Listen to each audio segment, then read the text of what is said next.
una tendencia como en los últimos años el PLD ha perdido por sí solo, o sea, yo lo he venido diciendo, o sea, el PLD solo no ganaba por los votos per se, si no era con alianza en los procesos anteriores. De ahí la importancia de los partidos aliados, porque había perdido mucha incidencia, etcétera, y ya vemos ahora cómo ha terminado en esta votación, más el nivel de abstencionismo. Así es.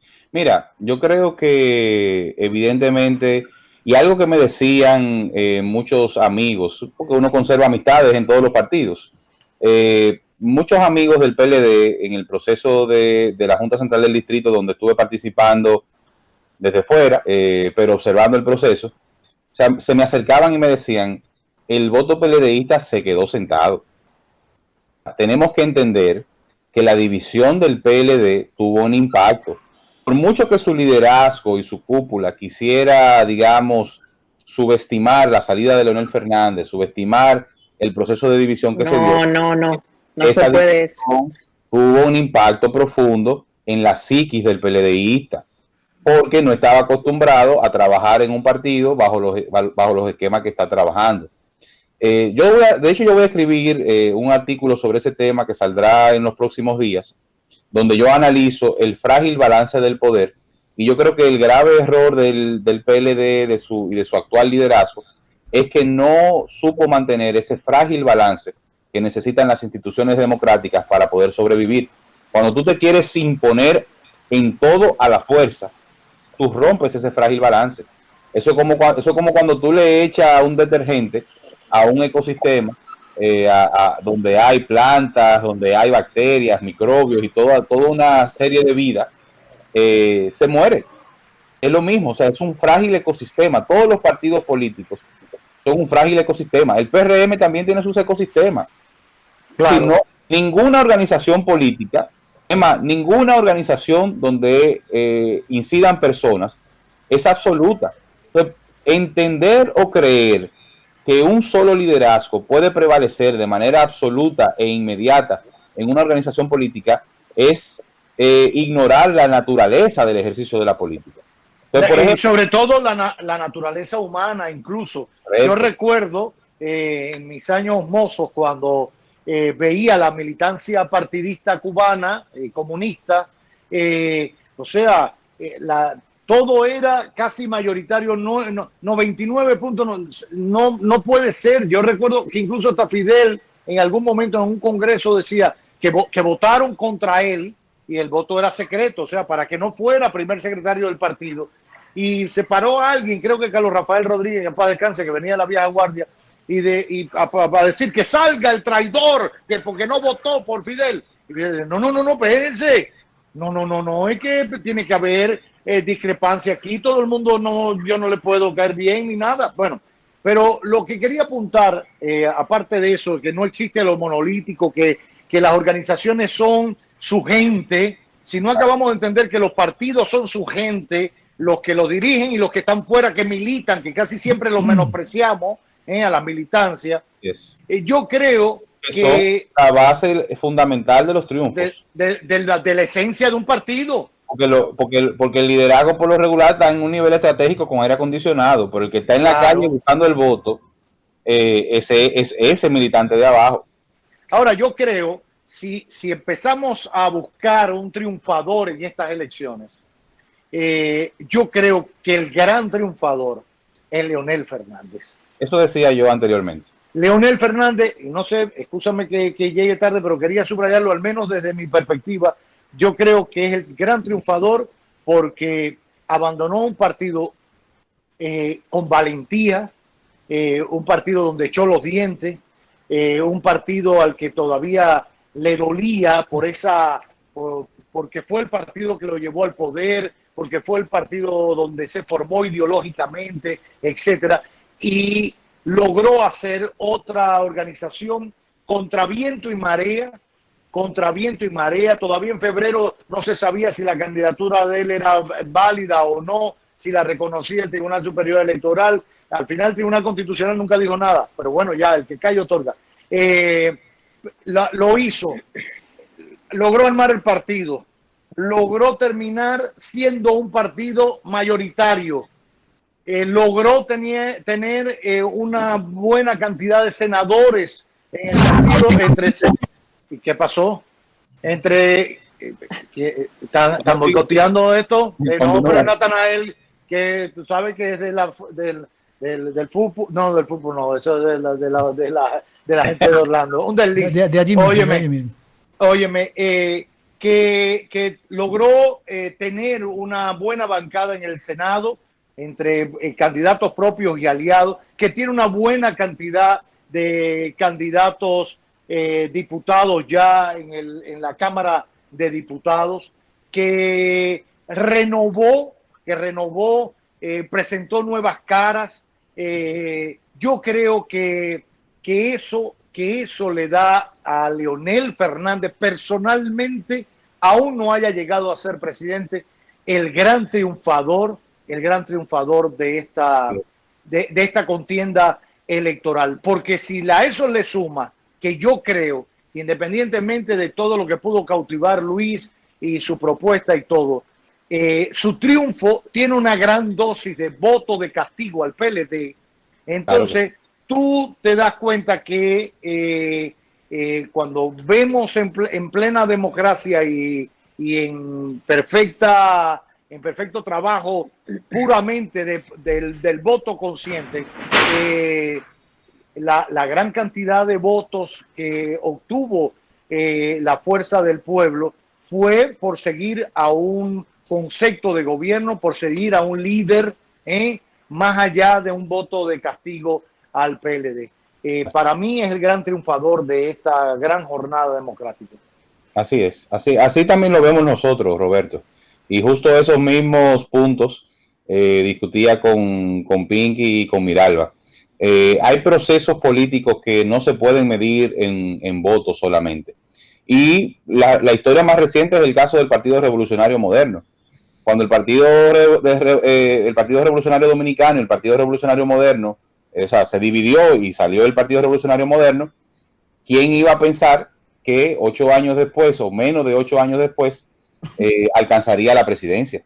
Y una representación congresual en ambos niveles y representación municipal al nivel al que lo ha alcanzado. Entonces yo creo que los procesos políticos no se miden solamente en elecciones, se miden también a largo plazo y se miden también los resultados que su liderazgo, la capacidad de recomposición, la capacidad de adaptación es importante para medir el éxito de un partido. José Gregorio, una pregunta. ¿No te preocupa que lo que fue tantas veces criticado por el PRM y por la oposición en general de que el PLD tenía su congreso? Creo que se puso en mute, Roberto. Hay que quitarle una llamada, parece que le entró. Sí, parece que entró una llamada. Pero entendí la pregunta. Yo creo que... Es que me entró una llamada. Que el PLD tenía su congreso, que ahora la mayoría la tenga el PRM. ¿No te da un poquito de aprensión o de... Insisten. Que pueda pasar lo mismo? ¿O tú crees que como está más repartido ahora en la oposición, en el Congreso, eso puede ayudar a que no sea tan monolítico o tan contundente la mayoría? No tiene mayoría absoluta en ninguna de las cámaras el PRM. Exacto. En el caso de la Cámara Baja, no sé si siquiera va a lograr la mayoría simple. Creo que van a faltar algunos votos para que el PRM tenga la mayoría simple. Y en el caso del Senado sí tiene mayoría simple, pero no tiene la mayoría calificada, que son las 2/3 partes. Yo creo que eso es lo que le hace bien a la democracia, sobre todo viniendo de un esquema del que venimos, donde, como tú bien señalas, el presidente, todavía presidente, se llenaba la boca diciendo que quería su Congreso, su Cámara de Diputados, su justicia. Es decir, nada de eso es de nadie, todo eso es del pueblo. Al final del día, el gran soberano es el pueblo dominicano, y es el pueblo dominicano quien debe asegurarse de llevar el balance y el contrapeso, como en este caso lo ha hecho, al elegir un Congreso bastante diverso. Yo creo que las discusiones que se van a dar en la Cámara de Diputados van a ser súper interesantes, lo mismo que en el Senado, salvo honrosos casos que evidentemente todavía son figuras cuestionables. Yo creo que la virtud de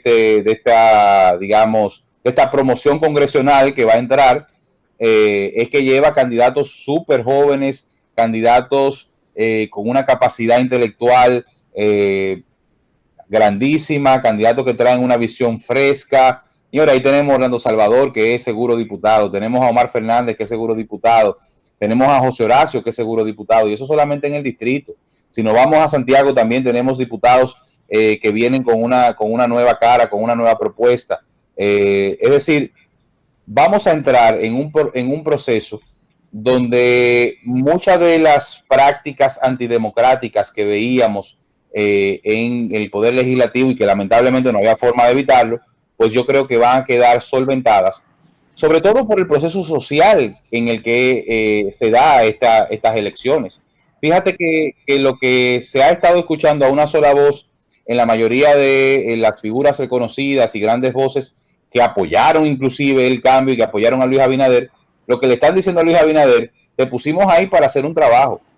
Y si no lo haces, igual no te vamos a retirar ese apoyo. Es decir, no es un voto militante, no es un voto ciego, no es un voto mi líder, usted es el jefe, mi patrón. Es decir, ese sentimiento nacional de queremos un cambio, te estamos observando, tenemos que movernos hacia la transparencia, yo creo que le va a imprimir un espíritu interesante al ejercicio político. Y eso, de hecho... Interesante y complicado, creo. Y complicado. Muy complicado, hay mucha presión. Sí, pero con eso hay que tener también, José Gregorio, creo que te lo decía ayer y lo he hablado con Pinky, hay que tener un poquito de cuidado porque si bien es importante eso, y vuelvo y digo, el voto fue un voto de castigo, entonces las complejidades del poder, no estoy hablando de compromisos del poder, claro, porque una cosa es tú tener la buena voluntad y la buena idea y tú desde fuera decir, no, yo voy a tratar de hacer esto en los 100 días y voy a... Mira, hoy le preguntaron en más de 3 ocasiones a Paliza por el tema de declarar el estado de emergencia, del toque de queda, de nuevo, que si ayer que Danilo y Luis, y entonces Paliza empezó a moverse en arena movediza. Espérate, yo no dije eso. No, pero ustedes dijeron cuando estamos en la oposición tal cosa. No, pero espérate, que estamos en la transición. Donde dijo el presidente todavía sigue siendo fulano.